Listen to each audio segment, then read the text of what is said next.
Bruce, you must have something really good too. Of course I do. It's Bruce Danielson, and I guess I'm here to entertain you too.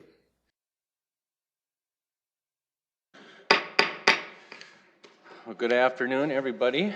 Welcome to this Tuesday, January 21st informational meeting. We'll call the meeting to order and start off with a staff report from Mr. Bixler.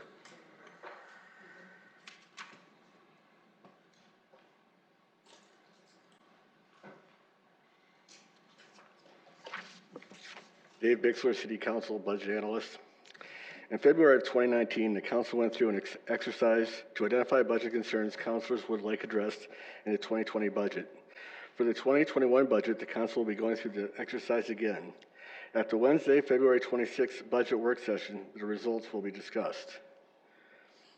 Benefits of the process are the work session occurs before the city's budget cycle. It provides an indication to the administration of the councilors' budget concerns. It allows councilors to share their budget concerns with fellow councilors and the administration, and the current concerns are tracked year to year. On January 22nd, I will send out the list of items from last year. I would ask the councilors to provide a list of items they would like considered for the 2021 city budget by January 31st. I will create a list of all the councilors' suggestions and remove duplicates and group them by department, similar to what we had last year.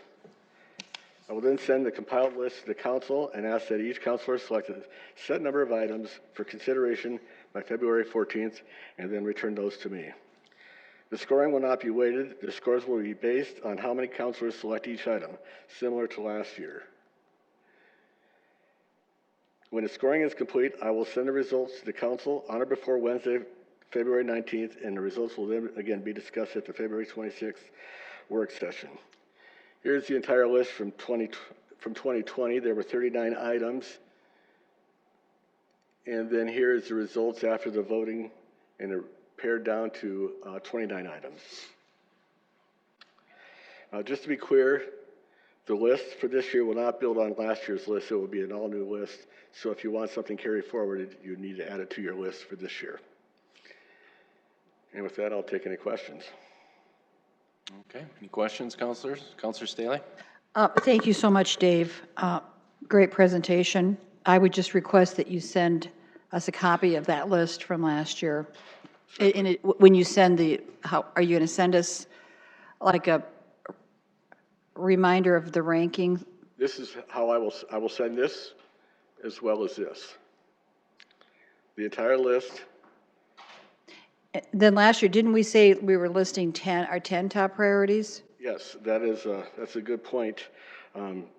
Last year, we said up to 10 items, and I would suggest that would probably be the same again this year. And then that's how we'll rate. Thank you. Excellent. Anybody else? Councilor Neitzer? First of all, I'll encourage everybody to participate in the voting or adding items to the list and the ranking, because this only has value if the most people, including hopefully everybody, participates. The second thing would be, I would assume so, but there won't be any list of names attached to whatever anything is submitted. It's just going to be just a list that we'll see. It will be very similar to what's up on the screen right now. It'll just be the list of items and in what departments they affect. Okay. And finally, you will bring on that second page something like the second page to the working session, correct? Correct. I will provide that a week before the working session. Okay, so I guess the only decision for the council would be, what do we then want to do at the working session? Is it just a review of, and it's something we can think about, but just a review of the list and we just present it as is, or do we want to narrow it down or do something else with it? I'm completely open. I'm just throwing that out to be on our radar, that we should be contemplating what we want to accomplish at the working session. And it's perfectly valid to just review what we have and submit that, but just as a thought. So Sure. Anybody else? Councilor Staley? Well, and I know last year, Councilor Sale had concerns about the costs of these. That must have been when we were throwing out the ideas at the meeting. We were brainstorming. So maybe that's one of the things we could talk about, Counselor Neitzer, is costs involved, and that might be a good time to have Sean Pritchard here just to say how much do we think some of these things might be. So last year, did we knock it? Let's go back to, what did we have last year? Or is this the list from last year? This is the list from last year. So we didn't actually knock some stuff off. It wasn't like we approved to say, well, these are our top 10. There were 39 items on the initial list, and only 29 of those items got a vote to get to this list. And what we're really doing is giving a recommendation to the administration on all of this, right? It just kind of adds weight to the ones that we may agree on as a group more, but I think it'd be good just to talk about some of the costs and how this could look as well, once we see the list. We see the list. Anybody else? All right, thank you much. Next, we'll have a couple of committee reports. Counselor Neitzer, do you want to talk about the Operations Committee?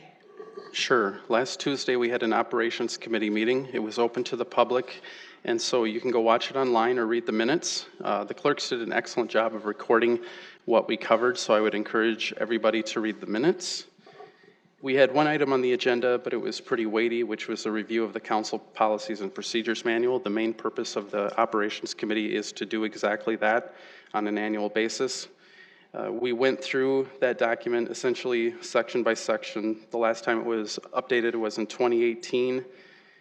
We agreed as a rule that if there was an item that was really just a cleanup, where it was something that was out of date, for example, our public input policy doesn't harmonize with our actual ordinance anymore because ordinance has changed, that we would direct staff to prepare an amendment that just covers essentially what reality is today. And for items that might be more policy changes where the council would really have to have a debate and a discussion about, do we want to go in that direction, we would note it and bring it to a future meeting so that everybody would be on notice and we can have a discussion about it. Some of the items we did cover, Dave noted that there's some items in the travel policy that don't reflect how we actually do travel, so he's going to do a proposed update for that. We talked about the requirement that we fly out of Sioux Falls, which is something that's unique to the city council that the city does not have. We decided not to discuss changing that. That's something that a previous council had felt that it was important to support the Sioux Falls Airport, so that was left as is. There was a discussion about councilors do frequently drive on their own vehicle on in-state trips, for example, to Pier, and they can get reimbursement for the mileage. And there would be a pretty good cost savings if we just reimbursed for the actual fuel cost or just sent somebody with a travel card. That was decided to send to a future meeting so we could have a discussion and people could weigh in on that. We made some recommendations of a few other cleanup items.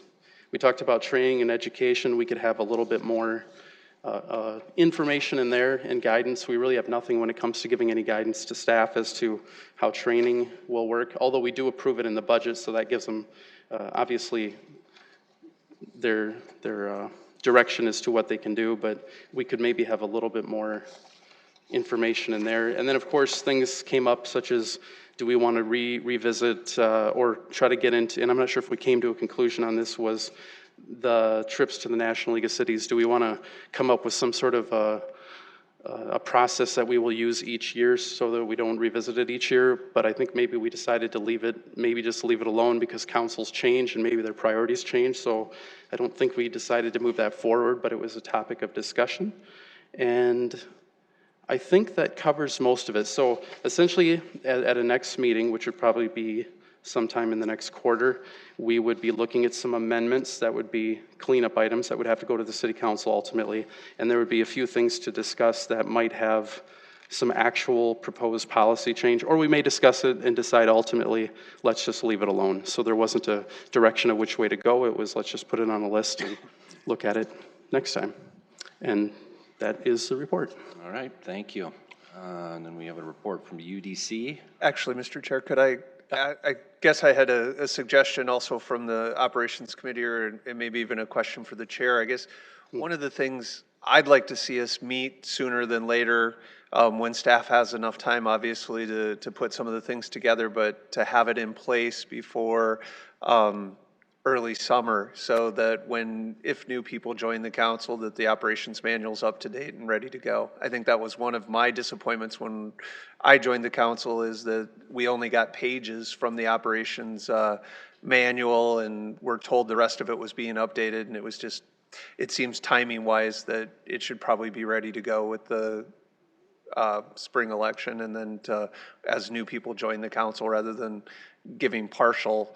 I think if I remember correctly, we had to fight a little bit to even get a copy of the manual because we got just those few pages. So I'd like to see us meet at the end of February or first part of April before things get too crazy, so we have time to make some of those changes if we feel they're necessary. Yeah, Mr. Chair, if it's okay, I think that would be advisable, and that should be no problem, particularly when it comes to the items of cleaning things up and getting things accurate, so that when potential new people read the manual, it will reflect what we're actually doing. Those were just essentially clerical cleanup, and we have multiple staff taking a look at that, so I don't think that's a problem. So duly noted, and we'll see if we can pencil in a time, and I'll check with staff as to their timeline of getting those amendments ready. So, thank you. Okay, so the UDC report, who wanted to give that today? Anyone? I didn't. Was anybody not there, or what? Okay. We were all there.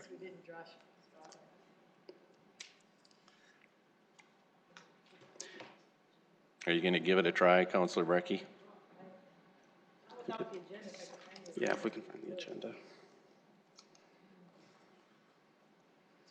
Find it. Apologize. Oops. Why don't we go ahead and just move into our presentation? Or next, I guess we've got open discussion. Let's do that. Anybody have anything? Councilor Staley? Okay, I got it.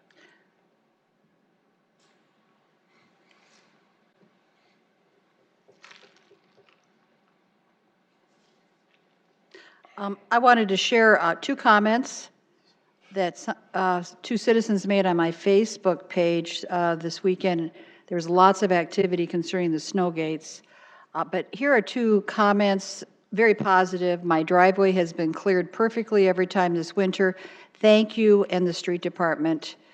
And then snow gates used in our East 26th Street from Bonson to Sycamore area. I am so very thankful. They are now available in Sioux Falls.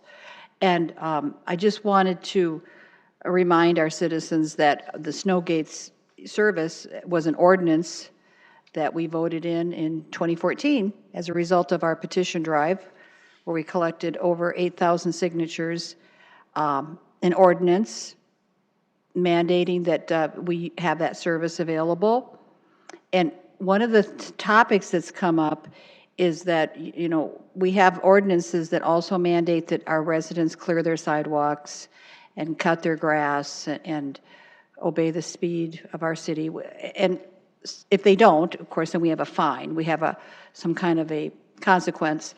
The same thing about the snow gate service is that we are mandated to use the snow gates. And there are reports of people saying that they watched the motor grader go by and they didn't even attempt to use them.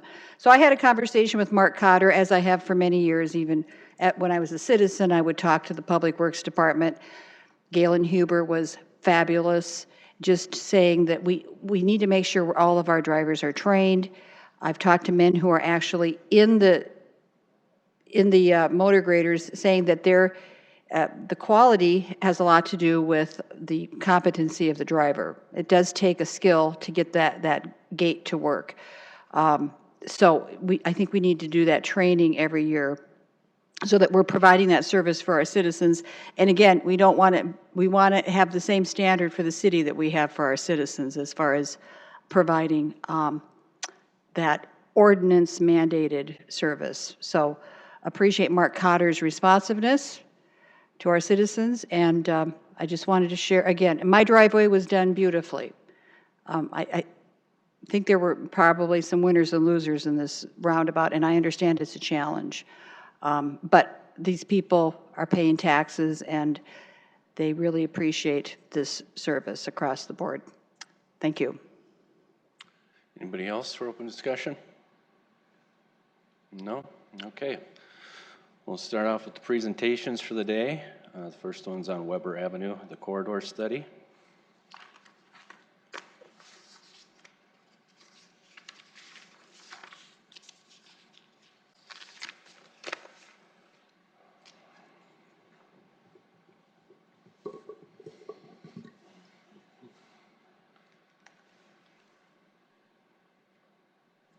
Welcome. Thank you very much for the opportunity to come and speak today. I'm Jeff Schmidt from the Planning Office, and then Sam Trebilcock will come up directly after me. This corridor overlay overview that we've done is just a quick study that we went out over the last year and did. The main purpose of what we were trying to do is let stakeholders, citizens, developers, property owners understand that development can take place along their corridor and what to expect when development takes place. So we did 2 public meetings, and we had an online survey, and we built the website to explain how development takes place. It really is a nice opportunity to start building that dialogue and that conversation with those property owners, because we would like to do more of these corridor studies and have them understand that if they want to change their land uses, or if land uses around them change, what should they expect? With Weber Avenue, there were no changes. There was nothing that they would really wanted to do, but they really appreciated the opportunity to start to see, oh, there's going to be public hearings. What type of public hearings? Would they get notice? And so now they understand more about the process even before the process takes place. So that's really what the purpose was on all of these, is just to begin the dialogue and to start the conversation.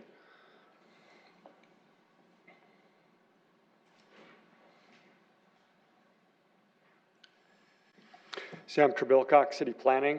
So as Jeff had mentioned, there wasn't any major changes that came out of the public involvement that we did, but certainly there was some things that we communicated with the stakeholders that were important to note as a part of the study.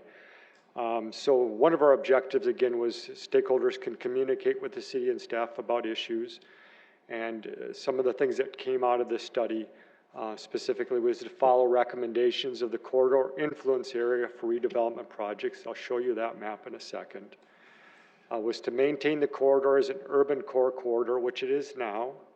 To implement Weber Avenue streetscape as the corridor is reconstructed. There's actually a streetscape section to this plan, and it's very consistent with the downtown streetscape plan that was put together, and so they wanted that to move forward. Continue to involve and educate the stakeholders in the development process of the corridor. That's something we really continue to stress through the entire process and want to make sure that you understand. We really felt like this is one way we could reach out to those neighbors and the people within that corridor area, but we didn't want it to end there. Again, as Jeff was saying, we wanted that to be a beginning so that they understood that when there's a project that they want to see developed, or if there's a project they want to understand more about developing, that they could come to us, they could interface with us, they could work with us as a part of that.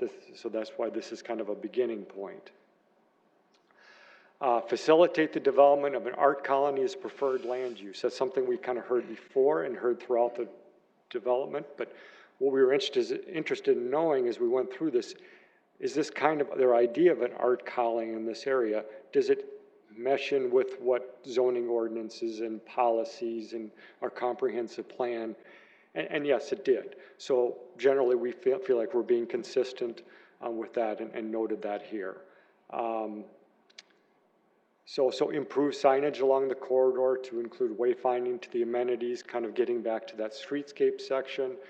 And then street design standards consistent with the complete streets concepts. We continue to look at, throughout our community, ways that we can improve and look at our complete streets resolution and complete streets designs. And that's something we heard from the corridor area. So this is that corridor influence area map. That area that's brown or orange, depending on what it looks like there on the screen, that's kind of the area that would be eventually, or already is, in this case for the most part already is, non-residential areas.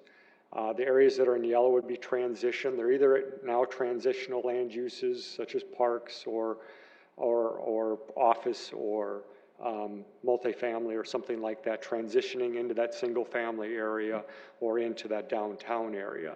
So for the most part, again, major things weren't changing as we were going through this, but this is something that as we go through other corridor studies, they're going to be a really important part of the study. The next study that we're doing, or we're in the process of doing right now, is East 8th Street. That'll become a component of that study also. And the one that we're just starting on and probably become even a more important component of that will be Minnesota Avenue. So this is a tool that we really think will be important as we move into those corridor studies. So this is kind of the interface of the website that we use and would plan to continue to use for the most part for as we move into the other corridor studies.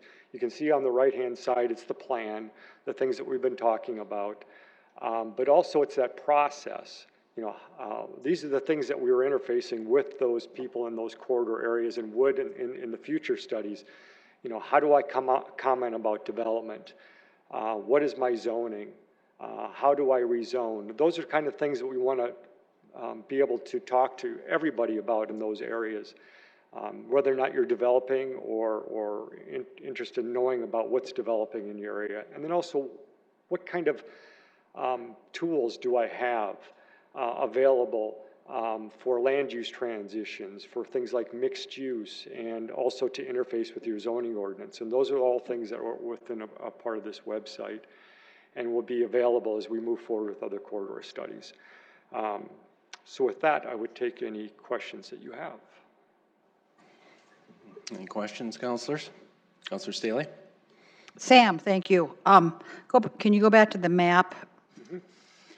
Now, we have that substation that I believe you've removed. Right, would you point, can you point to where that would be?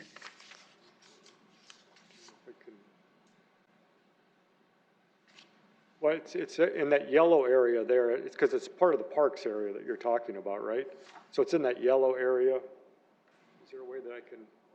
On the transit, so the yellow on the transition area? Yeah, it's part of On the right-hand side or the left-hand side? Within that parks area land. It's. Okay, so when you're talking, when I drive down Weber Avenue, that's where, okay. Okay, so Weber Avenue, when I'm driving down Weber and I'm heading north, what has occurred to me in the past, and I don't mean to insult businesses along there, but it seems like a wasteland. There's been businesses that have come and gone along there when we come just a little south of Morels. So I mean, it seems like that area isn't like real developed. There's been a vacant, there was a meat market You're talking thing. about on the east side of Weber? Yes. Yeah, okay. So how does this encompass that part? Well, so that already is an area that we're showing as a redevelopment area. Right, so. It was before it was a non-residential land use. We would expect that you would see that redevelop again into a non-residential land use. And so, yeah, so then it would be consistent. But it's because that's all privately owned property, right? So I'm just trying to say, how are you going to, what's the city's plan to help that east side turn into something else? Or That wasn't the extent of this report or what we're trying to do. We're not putting money into there. It's a good question. What we were trying to do is if they want to redevelop their private property, what would they be able to do? So they have existing zoning. Do they want to rezone it? What's their process for rezoning it or staying within? Can they get a building permit? Could they construct on their property? Could they make improvements to their property? As well as if someone's a next door neighbor and they see someone doing construction on their property, what's their ability to have a discussion or an impact on an adjacent neighbor? Those are the discussions we had is If you're in a corridor that's going to be redeveloping, what's that process? How do we understand the back and forth versus coming to city council and going, no one's ever talked to me about what I can do with my property or if my neighbor does something with their property. So we had 2 full meetings about that, and they were like, we'd like to, but it's my property. I'd like to keep my property the way it is. But when you're comparing it to the 8th Street moving to the east, That's a different study. no, I understand, but we're talking about corridors, and we're talking about, I'm thinking beautification's probably involved. We're talking about this because it's a pathway to our falls. It's area that's important to the tourist industry, if nothing else. And so, would you ever say to those people along Weber on that side, would you ever encourage them to form some kind of a business district, such as what we have in the downtown, where you would encourage them, say, I'm saying yes, you'd say, do you want to have some flowers, landscaping, the city's going to help maybe give some grants for that? See, that didn't necessarily come up as part of the public involvement for this particular corridor. But it may come up on a different corridor. And I'll just leave that as kind of a hanging point for other corridors. But on this one, it didn't. They felt like they had the tools available to them to develop or redevelop based upon the ordinances and the policies that we have now. And there's certainly something that you'll see over time that other area will redevelop. And so is another one you're talking about, because you mentioned the east side, because we've talked about that Whittier business area, the old McDonald's or the Chinese restaurant. Is that what you're talking about, moving that way? So that's the next corridor start. That's the one that we're working on now. That's essentially from Weber to Cliff. Okay. Yeah. Thank you. Yeah. Any other questions? Councilor Neitzer? So as far as redevelopment goes, you could go in a couple directions, which is let, private redevelopment kind of lead, or you could go the other direction, which is public infrastructure improvements, which then can set off a whole chain reaction. I don't think we have Weber in the plan at this point, so I mean, has there been any, and obviously there's a lot of corridors and we have to prioritize, but any thought of future streetscaping where you lead on it? Or we as a city, I should say? Yeah, so I think that's something we heard, just like that from some of the neighbors and the people along that corridor. They said, hey, what about improving that corridor? And we said just that it's not programmed yet, but when it is, those are things that the downtown streetscape plan should be considered as a part of that, and they agreed with that. So, yeah, so, exactly. Okay, all right, thanks. Anybody else? All right, thank you. Thank you. Next up, we've got the Emerald Ash Borer plan, the update.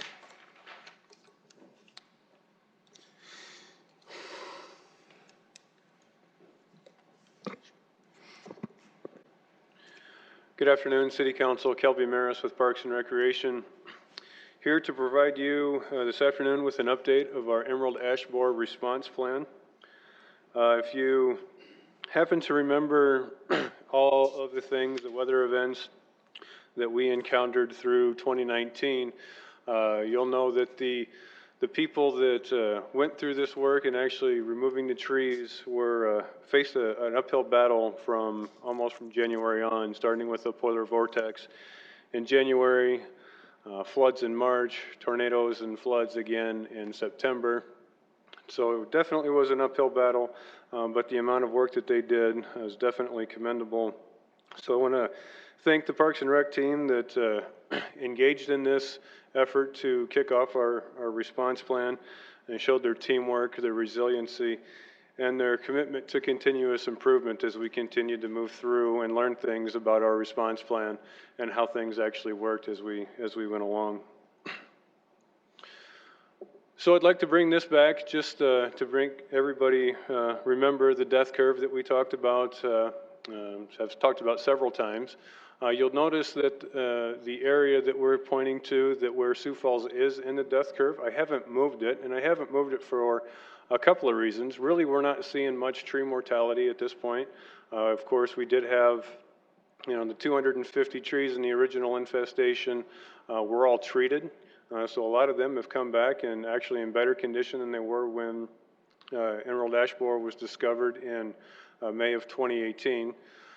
So really not moving that at all, because I think we've made some progress in the number of people in town that are treating their ash trees as well, and the progress that we've made. So not moving that past year two, but don't want us to get complacent at all either with where we're at with our response plan.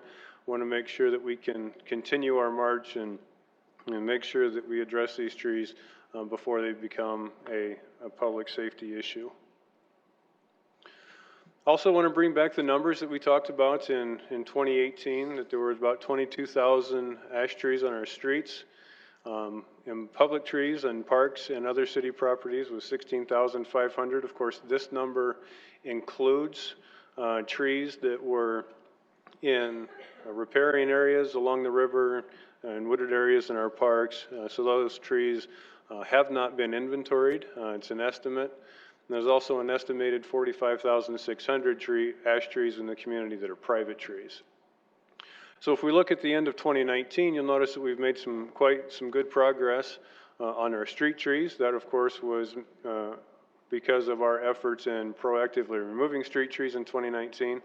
It's also because we had removed ash trees from our streets once we had that 22,000 number before we actually got the street tree inventory.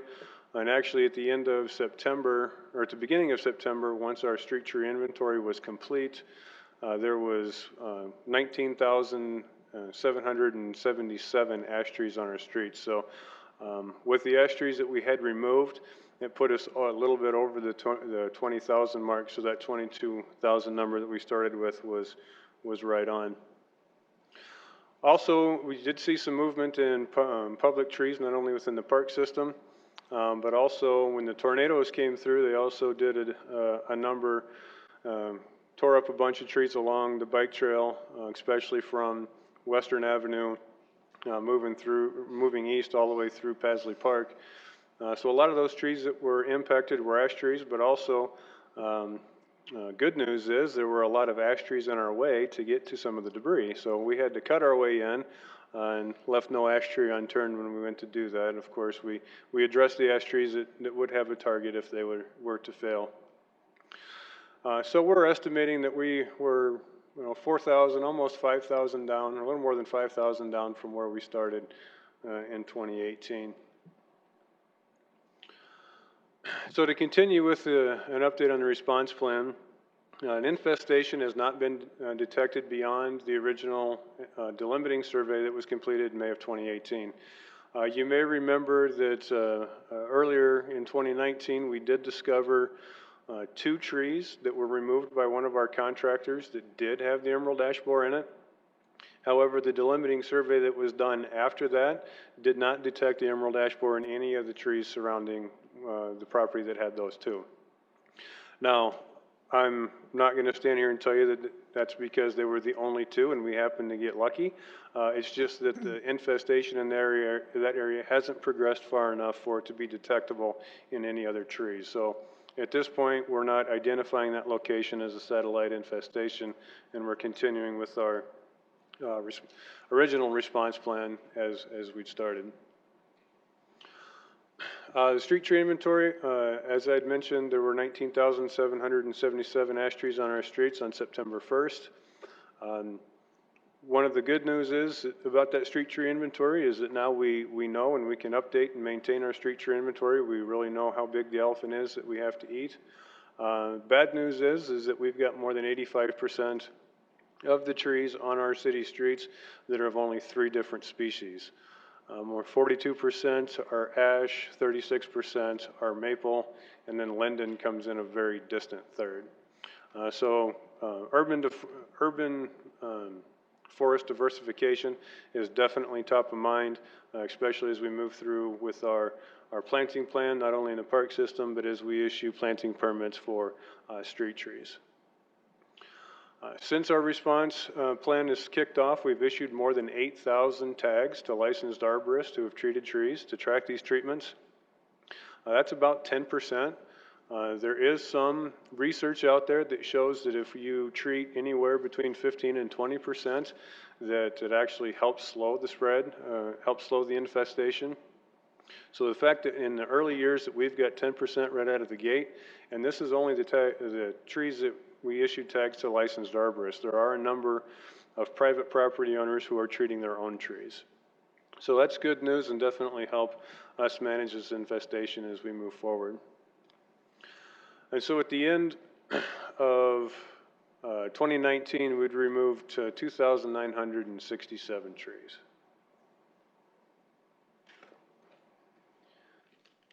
Street tree removal.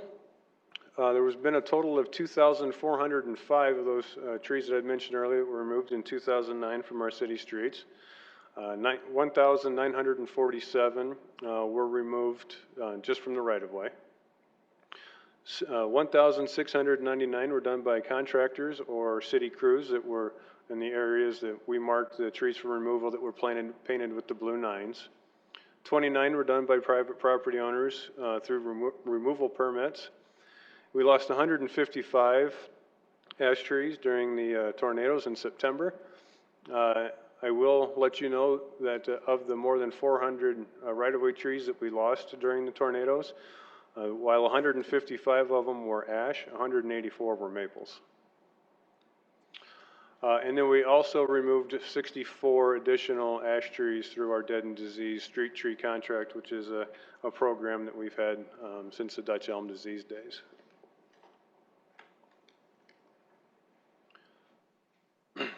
So our 2020 street tree removal plan, as you can see here, not only are we moving southwest, but we're also going back to an area, I say we're going back to an area around McKinnon Park. That was an area in 2019 that we did not get to, and those property owners have been notified, have been communicated with through letter, letting them know that essentially because of the weather conditions we had with the floods and the tornadoes, the workload that we had, we just couldn't get to them all and get them all addressed. So those trees are now on contract for removal in 2020. We did go into looking for trees to mark in 2020. We targeted 2,600 trees. If you remember, our original intent was to target 2,200 street trees a year.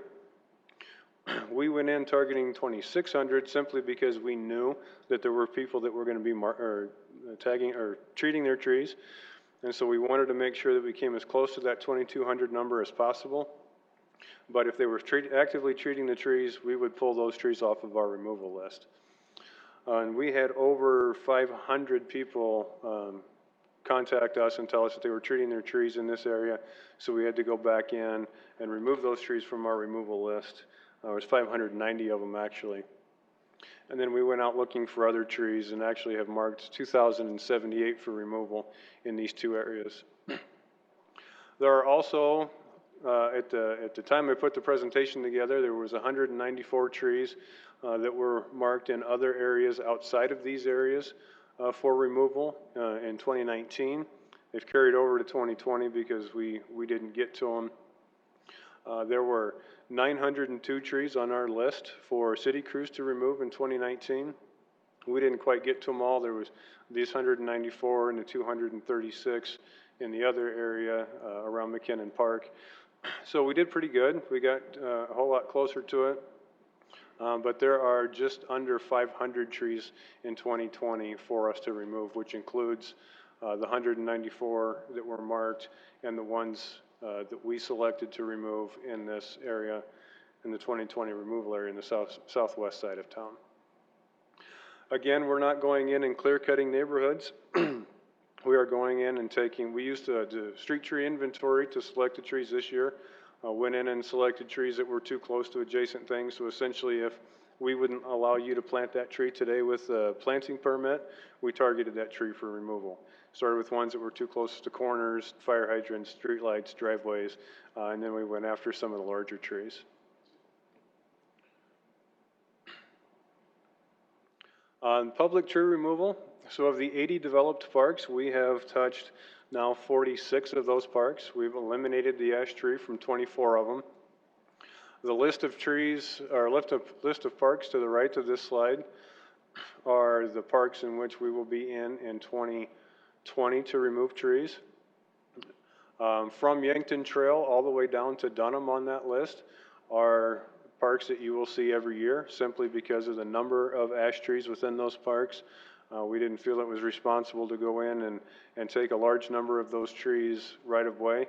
Of course, we want to, in an effort to slow the spread of the infestation, we want to leave food behind, so we don't want to go in clear cut areas. But we are taking a significant number of trees from these parks. But these are the parks that we'll have trees removed from them in 2020. Park crews are still active removing trees from along the bike trail as part of our storm cleanup. And again, taking some of those ash trees that are in our way. So to this point, all told, accounting the trees that were removed in the fall of 2018 to kind of jumpstart our response plan, we've removed more than 1,000 ash trees from the park system. One of the things that you'll notice as we do park tree removals in 2020 is that we are clustering those removals a little better than we were in 2019. Reason for that is as we go into an area to remove a tree, you bring a high ranger in, you cut the tree down, you take it out, you bring log loader in to load the tree out, you bring the trucks in next to it, you bring the stump grinder in. And if we spread this out throughout the whole park, now we've impacted the entire park with vehicle traffic. So we are going in and clustering those removals a little better, a little closer. And we're also doing some of that on the streets as well, as far as clustering those removals. Planting plan, something that we've talked about before, is our planting plan kicks off here in 2020. We did issue 109 street tree permits for suitable planting locations that are in accordance with our street tree guide and city ordinance. A lot of the funding for the plantings of these trees came through neighborhood grants that were done in two different neighborhoods, in the Cathedral neighborhood and in the All Saints neighborhood. And the rest of them were, of course, funded by private property owners. We have accepted bids for the plan for 500 trees to be planted in the park system in 2020.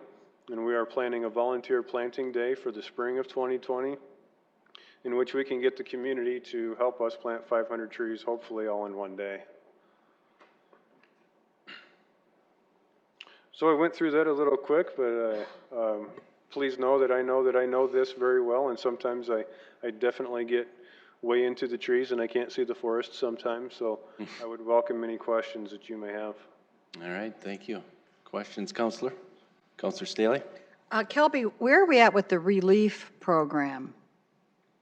The relief program is still an active program at the Community Foundation, and people can donate to the relief fund at the Community Foundation.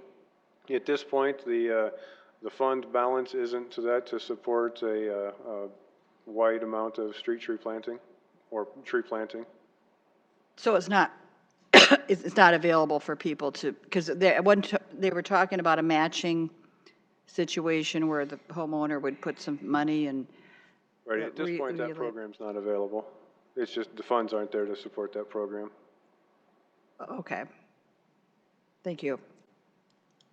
Any other questions? Councilor Starr? If I could, Mr. Maris, I just wanted to follow up a little bit on that. Is there someone from the city who's responsible to run that program specifically?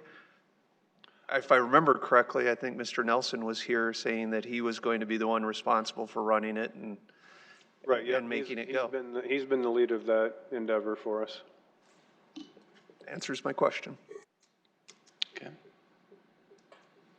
Is that it? All right, thank you very much. One more question, please. Kelby, how many total trees are we looking at? There's still about 80,000, an estimated 80,000, well, under 80,000 ash trees left in Sioux Falls. And we are targeting about 2,900 every year between public trees and street trees. So when we talk about that, you did the 2,000 this year, you did 2,000 trees? After the people did they did their 500, they treated them, so I think you said you did 2,078. We've marked 2,078 for removal in 2020. Those are just street trees. And actually, some of those have come down already, but the 2,078 are street trees that we've targeted for removal in 2020. And by street trees, you mean the boulevard trees? Right, and trees in between the sidewalks. That the city, and curbs. so when we talk about how many boulevard trees does the city have to remove? We are at about 18,900 and some, based on what we had left to remove and what we removed from that 19,777 number. And you're going to do about 2,000 a year?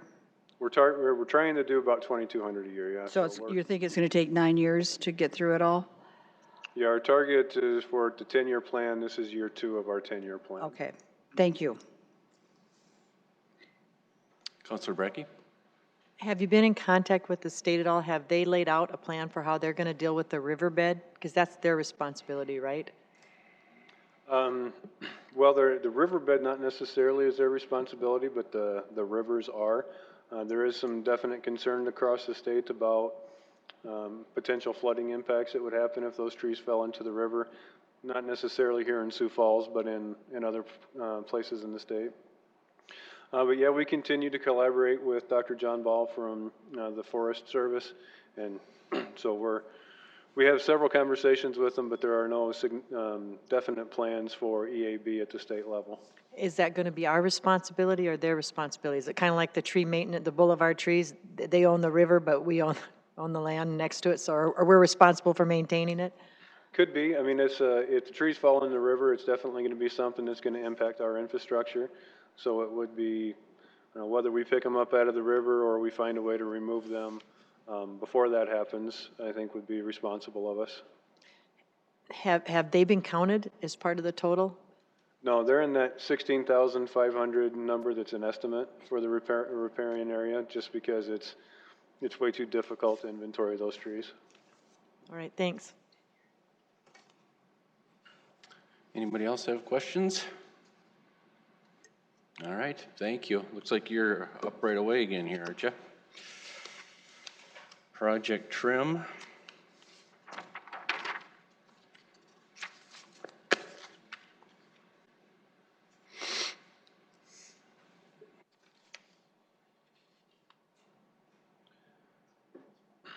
Yes, I believe the next agenda topic is the Project Trim Assistance Program. This was a budget initiative that was put forward in our 2020 operating budget. Essentially what we've done is we have looked at the Project Trim Assistance Program and we've tried to mirror the single-family rehabilitation program that's run through housing. There are several very distinct differences between the two. One is we've mirrored our application off of theirs, with the exception is that we have removed a ton of information from their application that we don't need. Now, we are not dispensing federal funds here, so this is city funded, so we do not need all the information that housing needs to support their program. So this application, I believe you have a copy of it, is 1 page front and back, maybe actually about 1.5 pages. And this program would be available for owner-occupied single-family dwellings. Don't believe that with the eligibility for this program, we're proposing that eligibility be the same as that single-family rehabilitation program, and that the household income be below the 80% of the median household income. So at that level, I don't really believe that any landlord or somebody who owns an apartment complex would then qualify for this program. So essentially another key difference is in this program is we would not be dispensing funds to the property owners during this. If they are eligible within the program, meet all the criteria, their application is accepted, then we, the city, find a way to bring their trees in compliance. Whether it be through a contractor, through city forces, we haven't quite determined exactly how they're going to be brought into compliance, but would be brought into compliance by the city, and we would not be dispensing funds to property owners. Would also like to mention here too that even though it says Project Trim Assistance Program, we view this as a trimming assistance program. We still get a number of complaints for low-hanging branches over streets and sidewalks, and believe that this program should be available to those people as well, not just to the people that are in the Project Trim area in any given year. And so with that, I'd be happy to answer any questions about the assistance program. Councilor Staley? First of all, I want to say a big thank you for this, and let's just let the people know that it's a $50,000 pot of money, so to speak, to start out with. And I want to thank Dave Bixler and Sean Pritchett for their willingness to work on this and kind of bring something together before the budget was approved. To help everybody understand, you're going to put a little notice on the bottom of the letter that comes out? Yes, there will be people. language in the letter that goes out letting people know about the assistance program. Lead time. This is one thing that I brought up in our conversation last week that I think is imperative for this, because Councilor Starr here got a Project Trim letter that gave him like the week before and after Thanksgiving to get it done.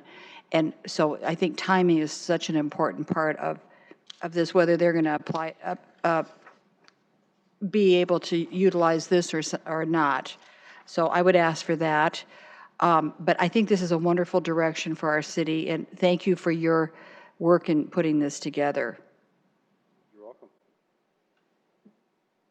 Other questions? Looks like we're good on that one. So you'll talk about the pilot project?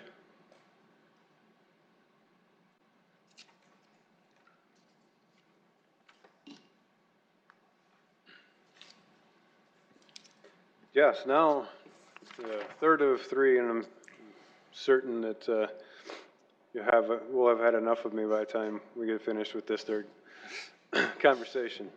But yes, the Project Trim pilot project, the results are in. Do want to share those results with you, and also want to share some more information about Project Trim, not only historically, but how the program works still today. So the history of street tree trimming in Sioux Falls, an ordinance was adopted back in 1957 that required the property owners to maintain the street trees or the trees in the right-of-way between sidewalk and the curb. Forestry Division of Parks and Recreation was created in 1970 to address dead trees that were caused by Dutch elm disease. In the mid-'80s and '90s, the Forestry Division would actually trim street trees when time allowed. However, they were never able to make a complete cycle all the way around the city, even though we put efforts toward that. But we're never able to make a complete cycle around the city and bring trees into compliance with the ordinance. From the mid-'90s to about 2005, street tree trimming was driven by complaints only. Low-hanging branches by property owners would be required to trim, and we would go out and target only the properties that had that we got the complaint on. So if your property got a complaint, one of the first things that we would hear after we'd send you a letter is, well, what about my neighbor across the street or the guy down the road? So that, putting all that together and everything we had learned about street tree trimming and doing street tree compliance based on a complaint basis, we hatched Project Trim in 2005. Project Trim, the TRIM stands for Tree Raising Improvement Methods, and was adopted and began in 2005. To give you a little bit of history about how things have changed, in the 5 years before Project Trim, we averaged about 450 complaints a year. Back then in 2000, population of Sioux Falls was just under 124,000 people. In the last 5 years of Project Trim, we've received only 180 complaints per year of low-hanging branches over streets and sidewalks. And while we haven't tracked it all the way down, I would venture to guess that 95% of the complaints that we receive in any given year are for the Project Trim area the very next year. So most of the complaints that we will receive of low-hanging branches over streets and sidewalks in 2020 will come from the 2021 Project Trim area. So our complaints per year have decreased by 60%, while the population of Sioux Falls has increased 34%. We do Project Trim as a 5-year cycle. Ideally, it would be a 3-year cycle, but that workload's a bit too much. We've broken it into 5 different geographical areas, geographical districts, and we do 2 areas are inspected each year for Project Trim.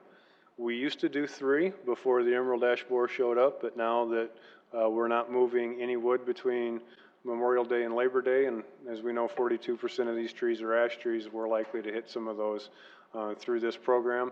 So we only do the program so that we're done with all the trimming by Memorial Day, and so that we're done by the end of the year and don't start until after Labor Day. So with this map, you'll see the next 5 years of Project Trim. You see the area in purple that we are in for 2020. And you see the small area in last year's Project Trim area, which was our pilot project area. So the scope of the pilot project was to determine the cost necessary for city forces to trim trees. And we took a sample neighborhood to bring those trees into compliance with city ordinance.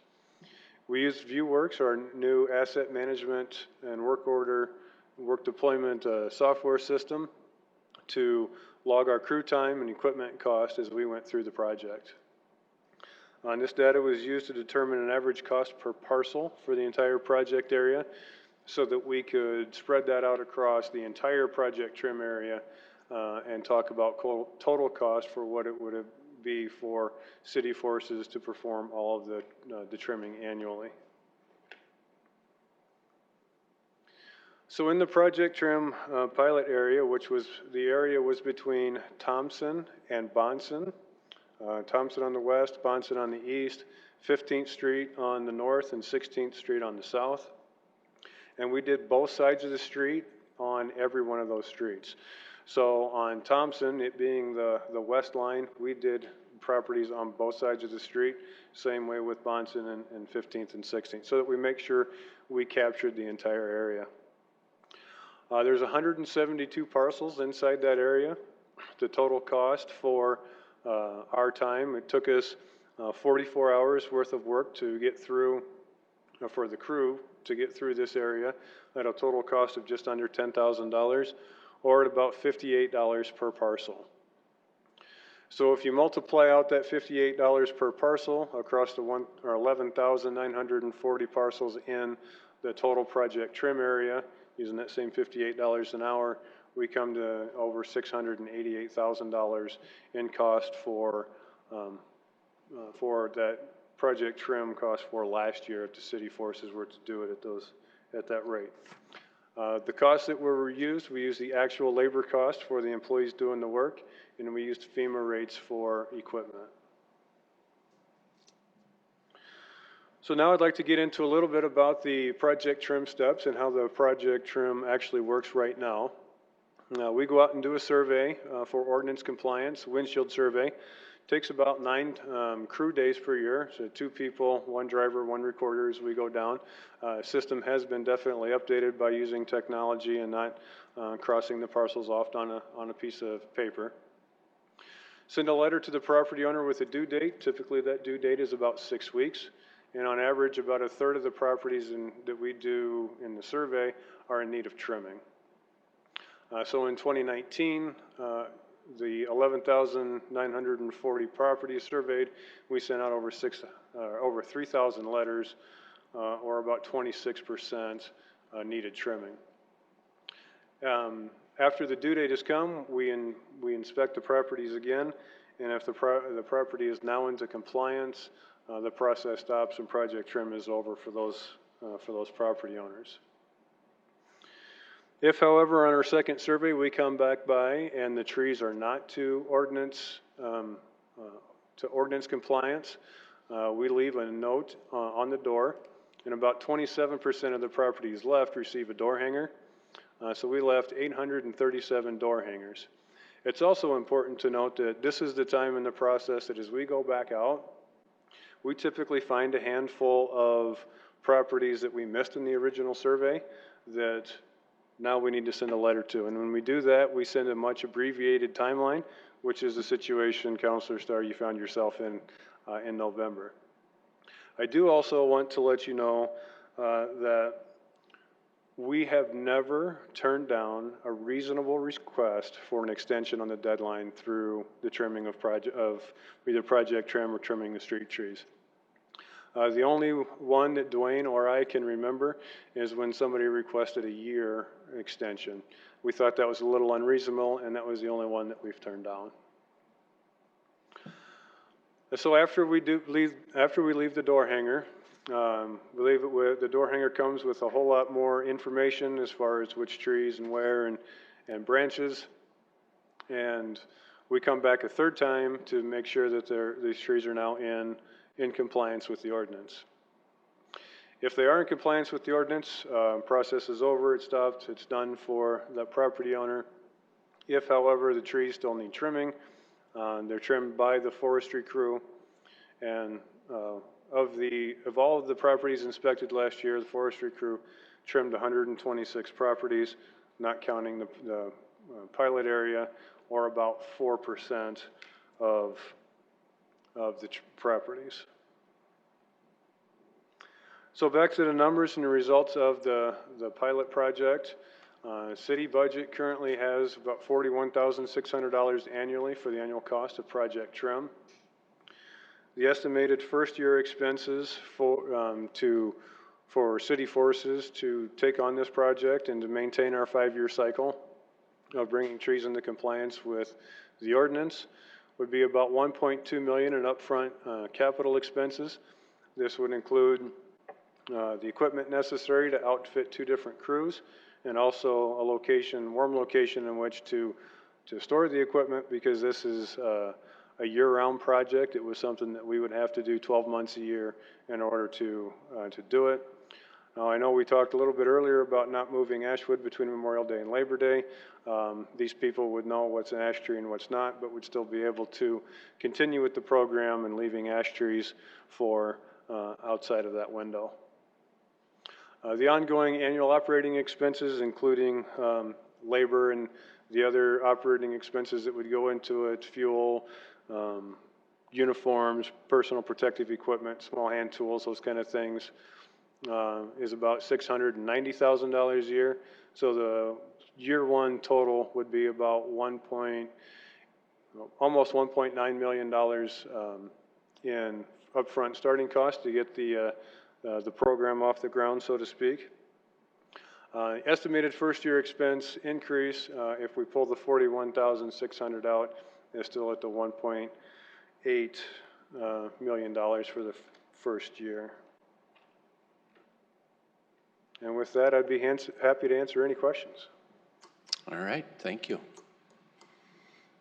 Any questions? Councilor Staley? Well, once again, Kelby, thank you for doing this, giving us a starting point. I really appreciate it. I was able to do a ride-along, as I know some of my colleagues here have as well, and I believe you took me into that area, the hilltop area, which had a lot of undergrowth happening. Just to give a little more detail into what we talked about last week, I did have a meeting with Kelby. He presented it to Councilor Brecky and I.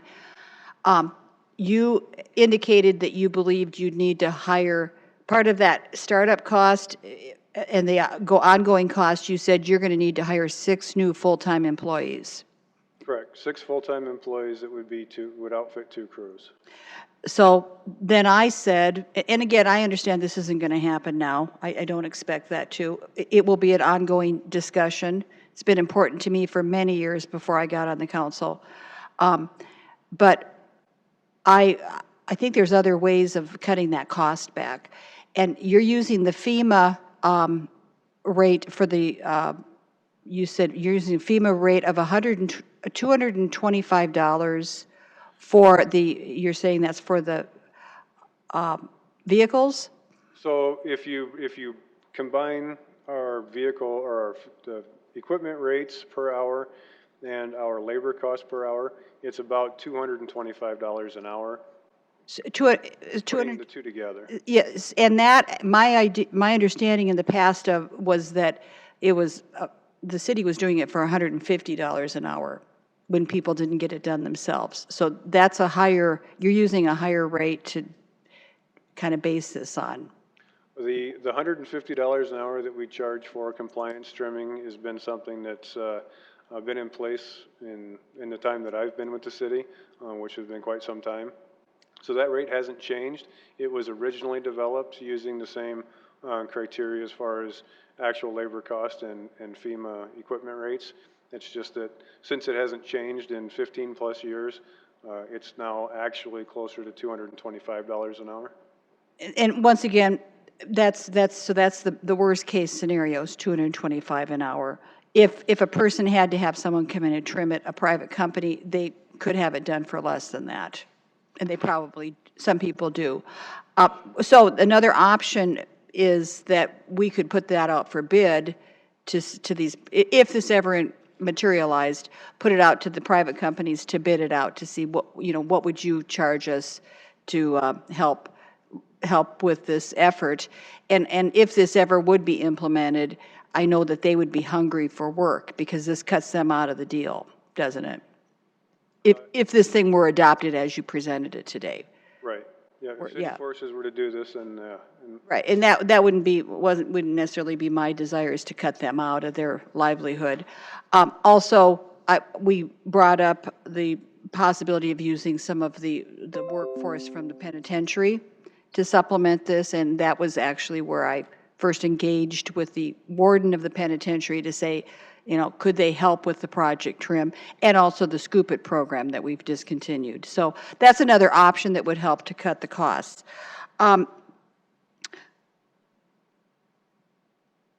One thing I want to say is, and I want you to verify this, when you do go out, and this project trim's hit my neighborhood 3 times now, you do tell people they can trim their own trees, right?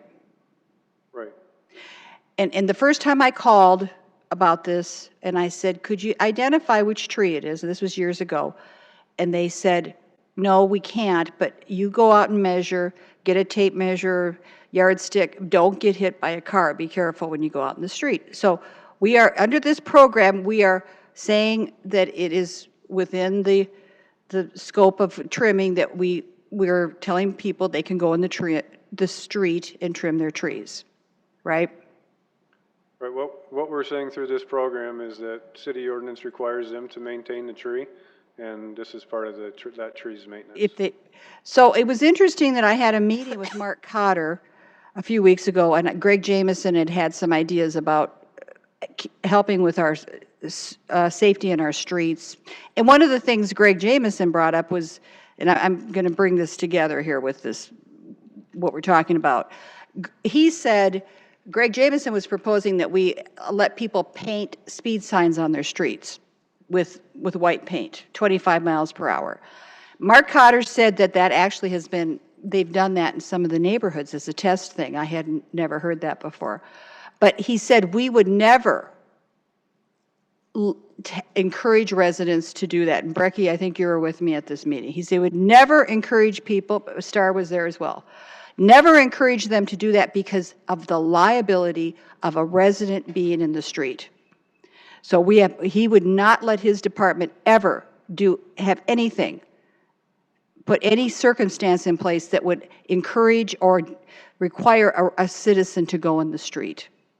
So what we're doing right now with the Project Trim is if we're going to say to John Doe, you can go out and trim your own tree, he's going to have to stand in the street to do that. And so we have two different standards of safety within the Park Department and the Public Works Department. So it just goes again to my desire that the city would step in and develop an urban forestry plan that we would, and make it feasible and financially doable. Let me also say, when we're talking about this subsidy, which when it's all said and done, you've got a $690,000, and if we take away the $50,000 you just gave to us, that would be $640,000, right? Annual operate $690, and you've given us 50. From the assistance program. Right. So if you took this on, we wouldn't have to have that 50,000. There would be no need for it. But we're talking about a subsidy, of course, you know, but let me just say that our indoor pool has an almost $800,000 subsidy. We just got those figures. The bird cage, I believe it was $125,000, or maybe it was $250. I can't, that number's not right in my head, but we've been subsidizing that. Forward Sioux Falls Development Foundation, the Discovery District packaged together. Patrick Anderson of the Argus just reported they're getting over $800,000 a year in subsidies. So we gave State Theater $1.5 million as a startup cost, a one-time thing. The reason I'm saying that, case in point, is that we're giving money to all different entities. So this is something that would help many of our citizens if we were to absorb the costs into a service-based plan that says, you're paying tax dollars, here's something we can do for you. So thank you for letting the discussion start. You're welcome. Anybody else? All right, thank you. We are to the portion for if there's any public comment on anything that's been covered today.